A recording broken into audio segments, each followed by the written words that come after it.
Il y a bientôt plus de pas, j'ai pris trop de truffes ou il n'y a pas assez de Mont d'Or, ça dépend, c'est toujours pareil. Regarde ça si c'est pas beau les poulets de Brest là. Une volaille bien née et bien cuisinée. Assez, on dit pas trop.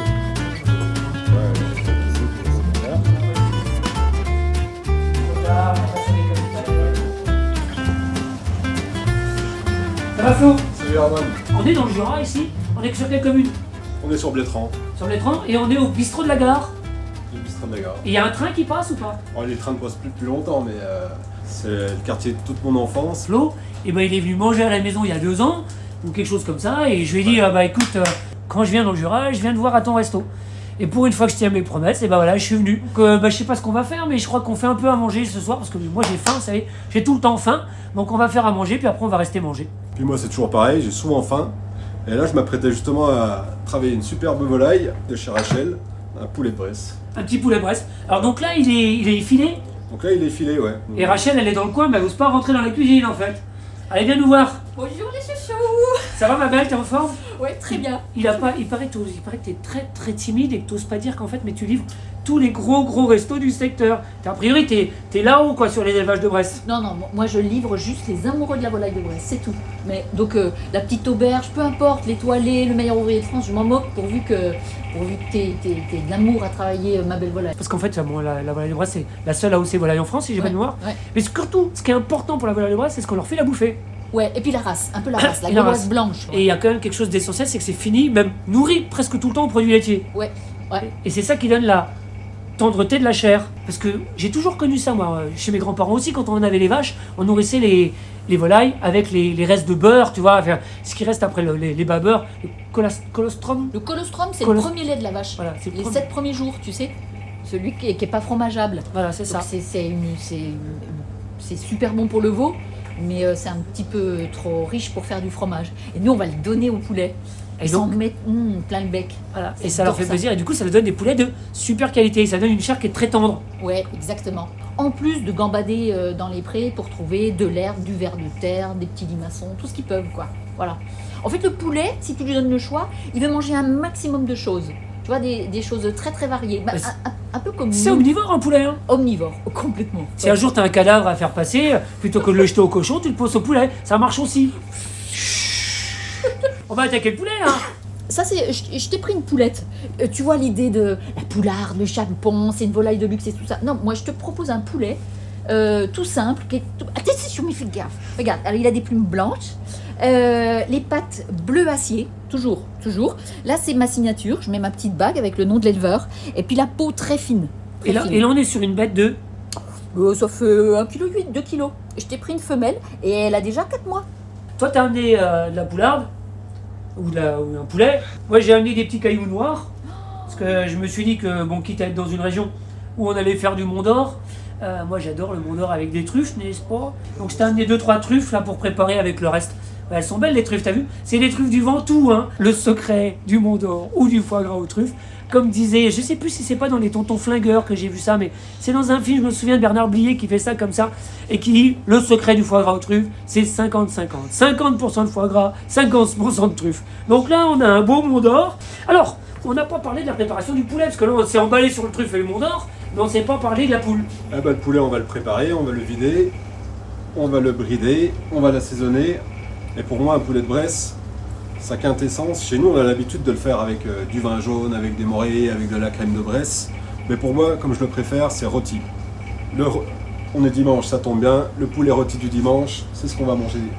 Moi, je dis qu'une cuisine de ferme, c'est-à-dire ce que je pratique au quotidien, c'est la belle cuisine. C'est-à-dire, tu prends le produit, tu le cuisines normalement, comme on ferait à la maison, dans n'importe quelle cuisine. Et puis, on ne fait pas ni la cuisine bourgeoise, ni la grande cuisine, ni la mauvaise cuisine, pour le coup. Vous êtes d'accord? On est d'accord. Voilà, moi je cherche pas les étoiles, hein. Tu me diras, on me les donnera pas non plus. Hein. Regarde, il y a déjà du monde au bar, ils nous attendent. En fait, on vous a présenté personne, mais on est des voyous, quoi. Bruno, mon ami brasseur, qui a une des plus belles brasseries de France, pour le coup à 500 mètres d'ici. Bonjour. Et donc, tu as tiré un tuyau de la brasserie Ouais, jusqu'ici. on a mis un pipeline. Un pipeline. Tu faisais partie du renouveau des brasseries françaises. Ouais, des premiers. On se démerdait comme on pouvait. C'était une belle époque. Il a eu l'audace, il y a 25 ans de montrer, ou il y a 30 ans de monter une brasserie artisanale. Ce qui à l'époque, il n'y avait pas du tout le vent en poupe comme aujourd'hui, ils en ouvrent une toutes les semaines, tu vois. Là, on est vraiment dans des précurseurs du renouveau de la micro-brasserie. Parce que des artisans face aux gros industriels de l'époque. Je sais pas comment t'es venu à la brasserie il y a 30 ans, mais sûrement pas par hasard. Moi, il y a 30 ans, j'étais restaurateur.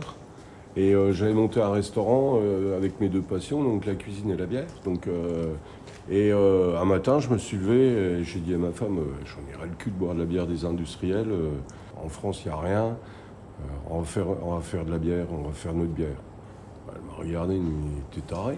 Je suis allé voir le banquier, ils m'ont dit pareil, t'es taré. Toutes les banques, toutes les agences, t'es taré. Et puis, non, je suis pas taré, je vais faire de la bière. Et en persévérant, j'y suis arrivé. Merci. Donc, une IPA pas très amère. Bon, voilà. Santé, tout Santé, simplement. la nôtre alors. Santé. À la vôtre. Une santé qui nous est chère. Santé.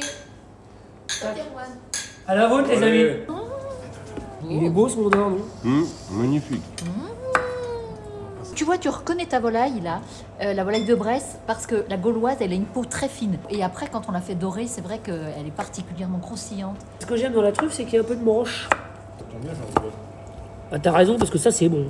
Puis alors, le Mont d'Or, il est prêt. Les truffes, elles vont diffuser dans le gras du Mont d'Or, là, tu vois. Ça, on va pas être trop malheureux. Hein, le secret de tout ça, c'est toujours de mettre ce qu'il faut dans les produits, n'est-ce pas? Hop, on y colle en dessous, là, comme ça se voit pas. On pourrait presque croire que c'est un Mont d'Or normal quand t'as caché les truffes. Alors, ce qui est bien, c'est qu'il reste un peu de truffe, là. Ça serait dommage de le gâcher. Oh, la belle hostie. Ah, Merci. Monseigneur. Merci à Amen. Juan. Mais de rien, c'est moi quand je peux faire plaisir autour de moi. Chacun va trouver son bonheur.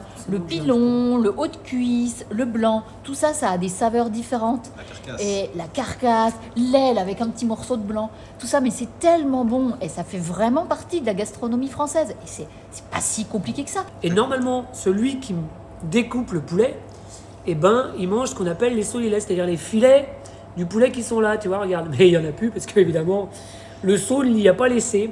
C'est-à-dire que je les ai déjà récupérés et que je les ai déjà barbotés. Ça, vous ne l'avez pas vu. Et vous ne le verrez plus. Un poulet du secteur de Bresse, des pommes de terre du secteur, et puis du Mont d'Or du secteur, et des truffes pas du secteur. Évidemment, on fait un vin du secteur, un vin du Jura. Un côte du Jura, donc sur le cépage emblématique du Jura qui est le Savagnin. Et là, qui a été travaillé par mon ami Damien Courbet, qui est juste à Neuvy-sur-Seille. Et c'est un vin qui n'est pas typé Jura, mais un vin qui est houillé. On va se régaler.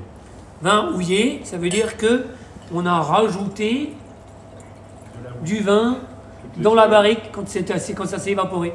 De façon en fait à ce que le vin ne s'oxyde pas. Contrairement à plein de vins dans le Jura où on laisse les vins de voile, c'est-à-dire on laisse la levure sur le dessus et qui vont protéger les vins quand même, mais qui vont avoir un côté oxydatif. Je ne veux pas m'avancer sur le terme houillé. Je sais ce que c'est que houiller un vin, par contre je ne sais pas d'où ça vient en français. Vous qui savez mieux que nous, forcément, parce que vous êtes plus nombreux, donc à plusieurs on y arrive mieux, c'est sûr. D'où vient l'expression houiller le vin? Voilà, à la vôtre les amis. À la vôtre. T'as vu, ça fait 2 bandes. Hein. Et en plus, on est sur le cépage emblématique du Jura, le Savagnin. Donc là, À la haute. À la vôtre les amis. Et en plus on a des beaux verres. Alors on parle pas la bouche pleine, ma mère elle m'a toujours dit ça, faut pas parler la bouche pleine. C'est ça, moi j'arrête pas de le faire, après je vais encore me faire engueuler. Donc pour un repas du soir, un dimanche, c'est parfait, tu vois, c'est simple. Un poulet rôti, des pommes de terre, comme on dirait chez nous, des pommes de terre autour, ça dégueule le jus du poulet. Et toi tu manges des pommes de terre qui sont avec, et c'est merveilleux. C'est pas tout ça là. On a fait un très joli Savagnin de chez Damien. En l'attendant, Damien il a eu la gentillesse de nous amener une 2e bouteille de Savagnin. Assez rempli, pas trop. Tu confirmes? Ah ouais. On le mange encore. Est-ce que tu crois qu'on trinque ou pas? On peut. On peut. Il est buvable, donc on peut trinquer. Il faut Ah, vérifier t'as avant. la vérification On du... va vérifier avant quand même. Il y a le contrôle qualité. adieu. Tu peux en avoir un peu, moi? Merci. Santé, les amis. À la tienne. Santé, Rachel. À la vôtre, les amis. Allez, à la nôtre aussi. Hein. Là, je te fais goûter un essai, c'est pas encore commercialisé. Un Genépi du Jura. On se croirait en montagne, dis donc. Moi, j'aime le Genépi. Je pense qu'une petite fiole de Genépi de 20 centilitres dans ta poche arrière de jean, c'est indispensable. Et quand on n'a pas de fiole de 20 centilitres, on met la bouteille à l'arrière et aller à la neige pour aller faire du ski, par exemple. Putain, il se barre avec ma bouteille. Le secret, c'est toujours la même chose. Hein. 50% de fromage, 50% de truffe, 50% de pain. Voilà, ça fait 3 fois un tiers. Ça fait 150. On est à 200% tout le temps. C'est bon. C'est bon. Ouais. Je vais en faire un deuxième d'ailleurs. Il n'y en aura pas pour tout le monde. C'est presque fini. On pense à vous les amis. À très bientôt.